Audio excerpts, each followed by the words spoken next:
হিন্দু সম্প্রদায়ের ঘর বাড়িতে হামলা, ভাঙচুর, অগ্নিসংযোগ এবং লুটপাটের প্রতিবাদে নরসিংদীতে প্রতিবাদ সভা, মানববন্ধন এবং মিছিল হয়েছে।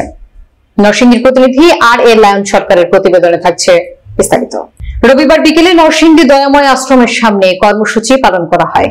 হিন্দু সম্প্রদায়ের ঘর বাড়িতে হামলা, ভাঙচুর, অগ্নিসংযোগ এবং লুটপাটের প্রতিবাদে খুলনার দাকপে প্রতিবাদ সভা, মানববন্ধন এবং মিছিল হয়।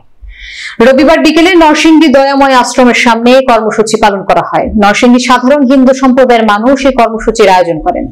কর্মসূচিতে অংশ নেওয়া ব্যক্তিরা দেশের বিভিন্ন স্থানে হামলা এবং মন্দির ভাঙচুরের প্রতিবাদে মিছিলে বিভিন্ন স্লোগান দেন। তারা সরকার ও প্রশাসনের কাছে হিন্দু ধর্মাবলম্বীদের নিরাপত্তা চান। সমাবেশে উপস্থিত হিন্দু সম্প্রদায়ের কয়েক শত মানুষ তুমি কে আমি কে, বাঙালি বাঙালি, আমার দেশ সবার দেশ, বাংলাদেশ বাংলাদেশ, আমার মাটি আমার মা, বাংলাদেশ ছাড়বো না, আমার ভাইয়ের রক্ত বৃথা যেতে দেব না, সনাতনীর উপর আক্রমণ মানি না, মানব না, আমার ঘরে হামলা কেন, জবাব চাই, জবাব দাও ইত্যাদি স্লোগান দেন। নারীদের ব্যাপক উপস্থিতি লক্ষ্য করা যায়। অধ্যক্ষ অভিভূষণ চক্রবর্তী বলেন, আজ আমরা কয়েকদিন ধরে দিন রাত পাহারা দিয়ে যাচ্ছি।